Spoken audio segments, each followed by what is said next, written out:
आज हम अपनी यात्रा में राजा दशरथ के साथ चलेंगे अंग देश, जहाँ के राजा हैं रोमपाद, जो राजा दशरथ के अभिन्न मित्र हैं।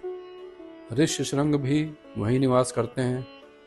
हम देखेंगे दो मित्रों का मिलना और राजा दशरथ द्वारा आग्रह पूर्वक ऋष्यशृंग को अयोध्या ले आना। तो हम शुरुआत करते हैं अपनी यात्रा की। श्रीमद् वाल्मीकि रामायण बालकांड 11वां सर्ग। जय श्री राम, जय सनातन। श्री सीताराम चंद्राभ्याम नमः। श्रीमद् वाल्मीकि रामायण बालकांड 11वां सर्ग।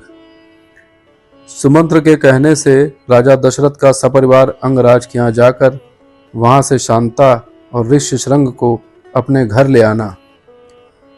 तदनंतर सुमंत्र ने फिर कहा, राजेंद्र, आप मुझसे पुनः अपने हित की वह बात सुनिए जिसे देवताओं में श्रेष्ठ बुद्धिमान सनत कुमार जी ने ऋषियों को सुनाया था। उन्होंने कहा था, इक्ष्वाकु वंश में दशरथ नाम से प्रसिद्ध एक परम धार्मिक सत्य प्रतिज्ञ राजा होंगे। उनकी अंगराज के साथ मित्रता होगी।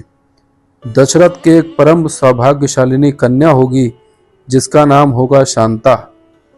अंग देश के राजकुमार का नाम होगा रोमपाद। महायशस्वी राजा दशरथ उनके पास जाएंगे और कहेंगे, धर्मात्मन, मैं संतानहीन हूँ। यदि आप आज्ञा दें तो शांता के प्रति ऋष्यशृंग मुनि चलकर मेरा यज्ञ करा दें। इससे मुझे पुत्र की प्राप्ति होगी और मेरे वंश की रक्षा हो जाएगी। राजा की यह बात सुनकर मनी मन उस पर विचार करके मनस्वी राजा रोमपाद शांता के पुत्रवान पति को उनके साथ भेज देंगे। ब्राह्मण ऋष्यशृंग को पाकर राजा दशरथ सारी चिंताओं से मुक्त हो जाएंगे और वे प्रसन्न चित्त होकर उस यज्ञ का अनुष्ठान करेंगे। यश की इच्छा रखने वाले धर्मज्ञ राजा दशरथ हाथ जोड़कर द्विज श्रेष्ठ ऋष्यशृंग का यज्ञ पुत्र और स्वर्ग के लिए वरण करेंगे तथा वे प्रजापालक नरेश उन श्रेष्ठ ब्रह्मर्षि से अपनी अभीष्ट वस्तु प्राप्त कर लेंगे। राजा के 4 पुत्र होंगे जो अप्रमेय पराक्रमी, वंश की मर्यादा बढ़ाने वाले और सर्वत्र विख्यात होंगे। महाराज, पहले सतयुग में शक्तिशाली देव प्रवर भगवान सनत कुमार जी ने ऋषियों के समक्ष ऐसी कथा कही थी।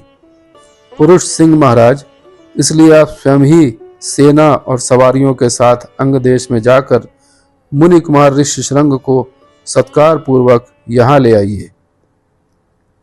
सुमंत्र का वचन सुनकर राजा दशरथ को बड़ा हर्ष हुआ।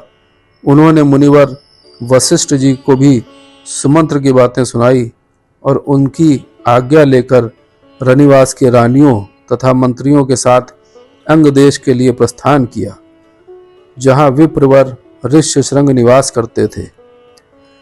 मार्ग में अनेकानेक वनों और नदियों को पार करके वे धीरे धीरे उस देश में जा पहुंचे जहां मुनिवर ऋष्यशृंग विराजमान थे। वहां पहुंचने पर उन्हें द्विज श्रेष्ठ ऋष्यशृंग रोमपाद के पास ही बैठे दिखाई दिए।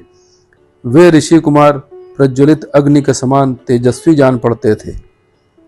तदनंतर राजा रोमपाद ने मित्रता के नाते अत्यंत प्रसन्न हृदय से महाराज दशरथ का शास्त्रोक्त विधि के अनुसार विशेष रूप से पूजन किया और बुद्धिमान ऋषि कुमार ऋष्यशृंग को राजा दशरथ के साथ अपनी मित्रता की बात बताई। उस पर उन्होंने भी राजा का सत्कार किया। इस प्रकार भली भांति आदर सत्कार पाकर नरश्रेष्ठ राजा दशरथ रोमपाद के साथ वहां 7-8 दिनों तक रहे। इसके बाद वे अंगराज से बोले, प्रजापालक नरेश, तुम्हारी पुत्री शांता अपने पति के साथ मेरे नगर में पदार्पण करे, क्योंकि वहां एक महान आवश्यक कार्य उपस्थित हुआ है। राजा रोमपाद ने बहुत अच्छा कहकर उन बुद्धिमान महर्षि का जाना स्वीकार कर लिया और ऋष्यशृंग से कहा, विप्रवर, आप शांता के साथ महाराज दशरथ के यहाँ जाइए। राजा की आज्ञा पाकर उन ऋषि पुत्र ने तथास्तु कहकर राजा दशरथ को अपने चलने की स्वीकृति दे दी। राजा रोमपाद की अनुमति ले ऋष्यशृंग ने पत्नी के साथ वहां से प्रस्थान किया। उस समय शक्तिशाली राजा रोमपाद और दशरथ ने एक दूसरे को हाथ जोड़कर स्नेहपूर्वक छाती से लगाया तथा अभिनंदन किया। फिर मित्र से विदा ले रघुकुल नंदन दशरथ वहां से प्रस्थित हुए। उन्होंने पुरवासियों के पास अपने शीघ्रगामी दूत भेजे और कहलाया कि समस्त नगर को शीघ्र ही सुसज्जित किया जाए, सर्वत्र धूप की सुगंध फैले, नगर की सड़कों को झाड़ बुहार कर उन पर पानी का छिड़काव कर दिया जाए तथा सारा नगर ध्वज पताकाओं से अलंकृत हो। राजा का आगमन सुनकर पुरवासी बड़े प्रसन्न हुए। महाराज ने उनके लिए जो संदेश भेजा था उसका उन्होंने उस समय पूर्ण रूप से पालन किया। तदनंतर राजा दशरथ ने शंख और दुंदुभी आदि वाद्यों की ध्वनि के साथ विप्रवर ऋष्यशृंग को आगे करके अपने सजे सजाए नगर में प्रवेश किया। उन द्विज कुमार का दर्शन करके सभी नगरवासी बहुत प्रसन्न हुए। उन्होंने इंद्र के समान पराक्रमी नरेंद्र दशरथ के साथ पुरी में प्रवेश करते हुए ऋष्यशृंग का उसी प्रकार सत्कार किया जैसे देवताओं ने स्वर्ग में सहस्राक्ष इंद्र के साथ प्रवेश करते हुए कश्यप नंदन वामन जी का समादर किया था। ऋषि को अंतापुर में ले जाकर राजा ने शास्त्र विधि के अनुसार उनका पूजन किया और उनके निकट आ जाने से अपने को कृतार्थ माना। विशाल लोचना शांता को इस प्रकार अपने पति के साथ उपस्थित देख अंतापुर की सभी रानियों को बड़ी प्रसन्नता हुई। वे आनंद मग्न हो गईं।